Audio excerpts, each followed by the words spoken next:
Hello students, आपलं introduction to analytical केमिस्ट्रीचा part 2 आपण continue करतो आहे. फर्स्ट पार्टमध्ये आपण डिटर्मिनेशन ऑफ मॉलिक्युलर फॉर्म्युलापर्यंत आलो होतो.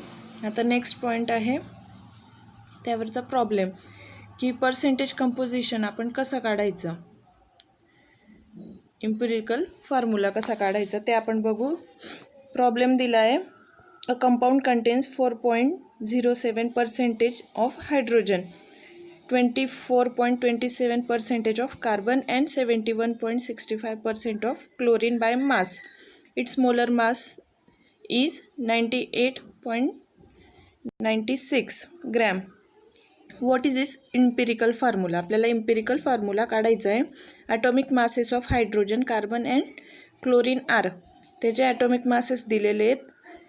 हायड्रोजनचा आहे 1, कार्बनचा आहे 12 आणि क्लोरीनचा आहे 35 रिस्पेक्टिवली. सोल्युशन आहे त्यात first step, check whether the sum of all the percentage is 100. आता जे आपल्याला पर्सेंटेज कंपाऊंडचं कंटेंट दिलेलं आहे त्याची आपण ॲडिशन करायची आणि ती ॲडिशन जर 100पर्यंत असेल तर ठीक, जर 100पेक्षा कमी असेल तर ती जी ॲडिशन आली ती 100मधनं मायनस करायची आणि ते जे मायनस आलेलं उत्तर असेल ते आपण ऑक्सिजनचं कंपोजिशन असं मानायचं असतं. तर आता इथे आपण ॲडिशन केली तर आपली जवळजवळ 99.99 आलं आहे, म्हणजे जवळजवळ 100 आलं आहे. तर आपल्याला therefore no need to consider presence of oxygen atom in a molecule. Second स्टेपमध्ये काय आहे, conversion of mass percentage to gram. आता आपल्याला मास पर्सेंटेज हे पर्सेंटेजमध्ये दिलेलं आहे तर त्याचं आपण ग्रॅममध्ये कन्वर्जन करून घ्यायचं सिम्पली. आता हायड्रोजनचं काय येईल, 4.07% आहे ना, तर 4.07 ग्रॅम येईल. तसं कार्बनचंही आणि क्लोरीनचंही होईल. थर्ड स्टेप काय दिली त्यांनी की त्यांचे मोल्स काढायचे प्रत्येकाचे, हायड्रोजनचे, कार्बनचे, क्लोरीनचे मोल्स काढून घ्यायचे आपल्याला. मग हायड्रोजनचा ॲटॉमिक मास किती आहे, 1. प्रत्येकाचा ॲटॉमिक मासने त्याला डिवाईड करत जायचं. मग त्याची व्हॅल्यू जी येईल ती आपल्याला पुढे यूज करायची. नंतर आता हे मोल्स ऑफ हायड्रोजन काढले आपण, मोल्स ऑफ कार्बन काढले, मोल्स ऑफ क्लोरीन काढले. आता ह्या तिघांमध्ये जी व्हॅल्यू सगळ्यात लहान असेल तर सगळ्यात लहान व्हॅल्यू ही क्लोरीनची 2.021. हे 2.021ने 4.04लाही डिवाईड करायचं आणि 2.0225ला पण डिवाईड करायचं. जी व्हॅल्यू येईल त्याचा रेशो घ्यायचा आपल्याला. तर तो रेशो काय येतो, 2:1:1 आणि तो कशा सिक्वेन्समध्ये असेल, हायड्रोजन, कार्बन, क्लोरीन अशा सिक्वेन्समध्ये असेल. मग आता आपल्याला पुढच्या स्टेपमध्ये काय करायचं आहे, त्याचा इम्पिरिकल फॉर्म्युला लिहायचा आहे. Write empirical formula by mentioning the numbers after writing the symbol of respective element. आता आपल्याला माहिती आहे हायड्रोजन किती आहे, 2 दिलेले, 2:1:1 म्हणजे हायड्रोजन 2. आपण फॉर्म्युल्यात हायड्रोजन 2 लिहिले. कार्बन हा 1 आहे म्हणजे CH2 आणि क्लोरीन पण हा 1 आहे, मग Cl आला. हा झाला आपला इम्पिरिकल फॉर्म्युला. आता आपल्याला पुढच्या स्टेपमध्ये काय लिहायचं आहे, इम्पिरिकल फॉर्म्युल्यावरून आपल्याला मॉलिक्युलर फॉर्म्युला काढायचा आहे. तर मॉलिक्युलर फॉर्म्युला काढायसाठी आपल्याला ॲटॉमिक मासची गरज असते. आता पुढच्या स्टेपमध्ये आपण डिटरमाइन इम्पिरिकल फॉर्म्युला मास. तर त्याचं फॉर्म्युला मास काढायचं आधी इम्पिरिकल फॉर्म्युल्याचं. आता CH2Clचं इम्पिरिकल फॉर्म्युला मास काढण्यासाठी कार्बन किती आहे, 1च आहे म्हणून कार्बनचे ॲटॉमिक मास किती आहे, 12.01 प्लस हायड्रोजन हे 2 आहेत म्हणून 2ने मल्टिप्लाय केलं आणि हायड्रोजनचा ॲटॉमिक मास 1.008 प्लस क्लोरीनचा ॲटॉमिक मास किती, 35.453. हे सगळं सॉल्व केल्यानंतर जी व्हॅल्यू येते 49.48 ग्रॅम. हे आपलं झालं फॉर्म्युला मास झालं. पूर्ण आपला जो CH2Cl हा इम्पिरिकल फॉर्म्युला आहे त्याचं हे मास झालं. नेक्स्ट स्टेपमध्ये divide molar mass by empirical formula mass. Therefore molar mass upon empirical formula mass. Molar mass हे आपल्याला एक्झाम्पलमध्ये दिलेलं आहे 98.96 ग्रॅम, हे आपल्याला गिवन आहे. आणि हे 49.48 ग्रॅम आपण काढलेलं आहे. त्याला डिवाईड केलं, व्हॅल्यू आली 2. नेक्स्ट स्टेपमध्ये multiply empirical formula by R. आरची व्हॅल्यू काय आली आपली 2, म्हणजे 2ने आपल्याला मल्टिप्लाय करायचं आहे इम्पिरिकल फॉर्म्युलाला. इम्पिरिकल फॉर्म्युला काय आपलं CH2Cl. त्याला 2ने मल्टिप्लाय केलं, काय आलं C2H4Cl2. आता तुमच्या लक्षात आलं असेल की आपल्याला जर इम्पिरिकल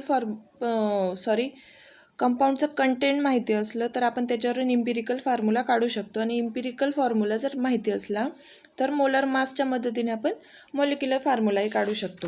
आता पुढचं एक्झाम्पल जे दिलं आहे तिच्यात आपल्याला जे आपण ॲडिशन करतो ती 100पेक्षा कमी आहे, म्हणून ती 100मधून मायनस केल्यावर जे 40.25% आलं आहे ते आपण ऑक्सिजनचं पकडलं आहे. 2 एक्झाम्पल आहेत ते आपल्या लक्षात येऊन जाईल. एक एक्झाम्पल आहे जे ऑक्सिजन नाही आहे, दुसऱ्या एक्झाम्पलमध्ये ऑक्सिजनची आपल्याला आपण डिटेक्ट केलेला आहे, काढलेला आहे तो. Next point is chemical reaction and स्टोइशियोमेट्रिक calculation. Calculation based on a balanced chemical equation are known as stoichiometric calculations. Balanced chemical equation is symbolic representation of a chemical reaction. Balanced chemical equation जे असतं ते systematically chemical reaction ही represent केलेली असते. It supplies the following information which is useful in solving problems based on a chemical equation. First, it indicates the number of moles of a reactant involved in a chemical reaction and the number of moles of the product formed. आता chemical reaction काय indicate करतं की किती number of moles हे react होत आहेत chemical रिॲक्शनमध्ये आणि product किती फॉर्म होतो आहे हे दाखवतं. जी बॅलन्स केमिकल इक्वेशन असतं ते. It indicates the relative masses of the reactant and product link with a chemical change. Relative mass पण इंडिकेट करतं रिॲक्टंट अँड प्रोडक्टचं. थर्ड आहे, it indicates the relationship between the volume of the gases reactant and product at standard temperature and pressure. ते relation between volume आणि gases रिॲक्टंटमधलं relationship पण दाखवतं. केव्हा? At standard temperature and pressure. Next point is stoichiometric problems. आता हे problems कसे असू शकतात ते बघू आपण. Problems based on mass relationship. तर ते मास रिलेशनशिपवर पण बेस असू शकतात, मास व्हॉल्यूम रिलेशनशिपवर पण असू शकतात आणि व्हॉल्यूम रिलेशनशिपवर पण असू शकतात. Steps involve in problem based on stoichiometric calculation. आता त्यात कोणते स्टेप असतात. Write down the balance chemical equation presenting the chemical reaction. आपल्याला बॅलन्स केमिकल इक्वेशन लिहायचं असतं. Write the number of moles and the relative masses or volumes of the reactant and product below the respective formula.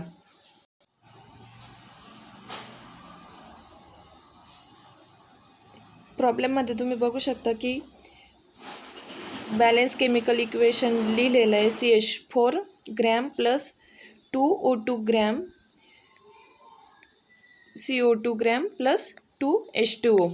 तर त्यानंतरच्या स्टेपमध्ये काय आहे, write the number of moles and the relative masses. त्याच्याच खाली relative masses आणि volume of the reactant and product below the respective formula. त्या फॉर्म्युल्याच्याच खाली मास किंवा व्हॉल्यूम जे दिलेलं असलं ते त्याच्या खालीच लिहायचं. Relative masses or volumes should be calculated from the respective formula mass referring to the condition of STP. आता ते पूर्ण सॉल्व करून त्याचे ग्रॅममध्ये पूर्ण व्हॅल्यू काढून घ्यायची, ती पण त्याच्या खालीच लिहायची. नेक्स्ट स्टेपमध्ये apply the unitary method to calculate the unknown factors as required by the problem. आता आपण हे एक्झाम्पल घेऊनच एक्सप्लेन करू. प्रॉब्लेम काय दिला आपल्याला, calculate the mass of carbon dioxide and water form on complete कंबल्शन of 24 gram of methane gas आणि given काय आहे, atomic masses carbon 12, hydrogen 1, oxygen 16. Solution काढू आपण. केमिकल रिॲक्शन आधी लिहून घेऊ आपण. आपल्याला काय सांगितलं आहे त्यांनी, मिथेनपासून हा कार्बन डायऑक्साईड फॉर्म होतो इन प्रेझेन्स ऑफ वॉटर. मग आपण मिथेन CH4, मिथेन हा गॅस फॉर्ममध्ये असतो म्हणून तो गॅस, प्लस ऑक्सिजन, ऑक्सिजन पण हा गॅस फॉर्ममध्ये असतो म्हणून G लिहिलेला आहे, स्मॉल g. रिॲक्शन लिहून घेऊ आपण. CH4 plus twice O2, it gives product काय फॉर्म होतो, CO2, आणि बाय प्रोडक्ट काय फॉर्म होतो, वॉटर मॉलिक्यूल H2O. त्याच्याच खाली आपण ॲटॉमिक मास लिहून घेणार आहे. 12 + 4, 4 हा हायड्रोजन, हायड्रोजनची 1 आहे म्हणून ते 4, 2 × 16 × 2 सगळं लिहून घेतलं, कॅल्क्युलेशन करून घेतलं. मिथेनचं आलं 60 ग्रॅम, ऑक्सिजनचं आलं 64 ग्रॅम, कार्बन डायऑक्साईड झालं 44 ग्रॅम आणि वॉटर मॉलिक्यूलचं आलं 36. Hence 16 gram of methane on complete combustion will product 44 gram of CO2. आता मिथेन 16 ग्रॅम हा आपण जाळल्यावर 44 ग्रॅम ऑफ CO2 हा तयार झालेला आहे. नेक्स्ट स्टेपमध्ये काय केलं आहे त्यांनी, याला 60G वाचायचं, 64G वाचायचं, ग्रॅम वाचू नका, सॉरी माझी मिस्टेक झाली. पुढे काय सांगितलं आहे त्यांनी करायचं आपल्याला एक्झाम्पलमध्ये दिलं 24G ऑफ मिथेन. म्हणजे मिथेनचे किती मॉलिक्यूल आहेत, 24 आहेत, पण आपलं कॅल्क्युलेशनमध्ये आलं आहे 16, म्हणून पुढचं कॅल्क्युलेशन 24/16 × 44. 44 हा आपला प्रोडक्ट फॉर्म झाला आहे CO2. मग ते कॅल्क्युलेशन केल्यावर काय आलं, 66G of CO2. Similarly 16 gram of CH4 will produce 36G of water. म्हणजे सगळ्यांचं कॅल्क्युलेशन काढून घेतलं आहे त्यांनी, वॉटर मॉलिक्यूलचं पण CO2चं पण काढून घेतलेलं आहे. म्हणजे सिम्पली काय आहे तर 16G मिथेन जाळल्यावर आपल्याला 44G CO2 मिळतो आहे. तर 24G मिथेन वापरल्यावर आपल्याला किती G CO2 मिळेल. तर सिम्पली आपण हे कॅल्क्युलेशन केलं तर 66G ऑफ CO2 आपल्याला मिळेल. तर सिमिलरली आपल्याला वॉटर मॉलिक्यूलचंही काढून घ्यायचं आहे. वॉटर मॉलिक्यूल आपण